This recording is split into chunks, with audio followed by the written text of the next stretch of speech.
Hello મિત્રો, કેમ છો? મારી યુટ્યુબ ચેનલ ફ્રીડમ લાઈફમાં હું ફરીથી આપ સર્વનું એકવાર હાર્દિક સ્વાગત કરું છું. મિત્રો, નવા વર્ષની અંદર મળ્યા છીએ તો આપ સર્વને મારા તરફથી ખૂબ ખૂબ નવા વર્ષની શુભકામનાઓ.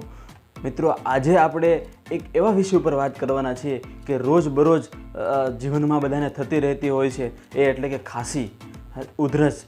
તો મિત્રો, આપણે ઉધરસ વિશે વાત કરીએ તો એક શ્લોક છે કે કાસહ પશ્વ સમૃ દ્રષ્ટિ તસ્તે ત્રયસ્તુ તીર મીરમૂલ્ય હે ઉરુ ક્ષતાચુર્યસ શસ્ય તક્ષા દાતેશ્વ પચ્છમઃ. એટલે કે મિત્રો, આપણને ખાંસી છે એ 5 પ્રકારની થતી હોય છે, જેની અંદર વાતથી થતી, કફથી થતી, પિત્તથી થતી. બીજા નંબરમાં છાતીની અંદર જે ચાંદુ પીડ્યો ઇન્ફેક્શન લાગ્યું હોય તેનાથી ઉધરસ થાય, અને ક્ષય એટલે કે ટીબીથી ઉધરસ થતી હોય છે. ઉધરસ મિત્રો કોઈ પણ ઋતુની અંદર થઈ શકે છે. જ્યારે સૂકી ઉધરસ થાય છે ત્યારે આપણે હેરાન પરેશાન થઈ જઈએ છીએ, અને સામાન્ય રીતે આપણે જે એકાએક જે સિઝન બદલાતી હોય છે, જે વાતાવરણ બદલાતું હોય છે, એની અંદર જે ઉધરસને શરદી થવાની આપણને સૌથી વધારે બીક રહેતી હોય છે. જો આ સમસ્યા તમને પણ નડતી હોય તો અપનાવી લો કેટલાક આ ઘરેલું ઉપાયો, જે કરવામાં એકદમ સરળ છે અને આપણને નજીક રસોડાની અંદર જ બધા દ્રવ્યો મળી રહેશે. તો ઘરેલું ઉપાય અપનાવો અને ઉધરસ છે એ મટાવો.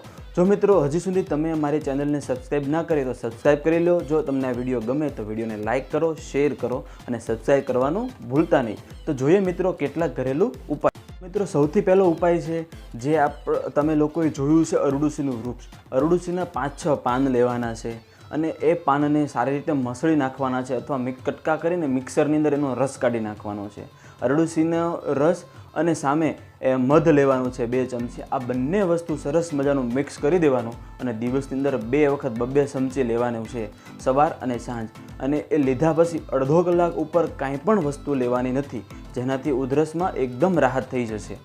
મિત્રો, બીજો જે પ્રયોગ છે તેની અંદર આપણે 2 કાંદા એટલે કે ડુંગળી લેવાની છે. ડુંગળીનો 2 ચમચી રસ કાઢવાનો છે અને એની સાથે 1 ચમચી જેટલું આપણું જે દેશી મધ હોય છે એ લેવાનું છે. આ બંને સરસ રીતે મિક્સ કરી દેવાનું અને દિવસમાં 2 વખત સવાર અને સાંજે લેવાનું છે. એની ઉપર અડધી કલાક કાંઈ પણ વસ્તુ ખાવું કે પીવું નહીં. આ વસ્તુ મિત્રો, આ પ્રયોગ કરવાથી 2 થી 3 દિવસની અંદર જ તમને ઉધરસની અંદર ખૂબ જ ફાયદો જોવા મળશે. પછી મિત્રો, ત્રીજો જે પ્રયોગ છે એની અંદર હળદર અને મીઠાવાળા તાજા જે શેકેલા ચણા લેવાના છે. 1 મુઠ્ઠી ચણા લેવાના, 1 મુઠ્ઠી સવારે અને 1 મુઠ્ઠી ચણા સાંજે સૂતી વખતે. આ ચણા છે ખાવાના છે 1 મુઠ્ઠી, અને ખાધા પછી અડધો કલાક કાંઈ પણ ખાવું કે પીવું નહીં. આનાથી મિત્રો શરદી અને ઉધરસ બંનેમાં ખૂબ જ રાહત થશે આપણને. પછી મિત્રો, ચોથો જે પ્રયોગ છે એની અંદર આપણે રસોડાનું જે ઔષધ છે હળદર લેવાની છે. હળદર બધા જ રોગ માટે કામ આપે છે. જેમ હળદર લેવાની, સાથે થોડું આપણું દેશી મધ લેવાનું છે. આ બંને વસ્તુ સરસ રીતે મિક્સ કરી લેવાનું છે અને સવાર સાંજ આ બંનેનું સેવન કરવાનું છે. મિત્રો, હળદર અને મધ આ બંનેના પ્રયોગથી તમને શરદી ઉધરસમાં રાહત થશે.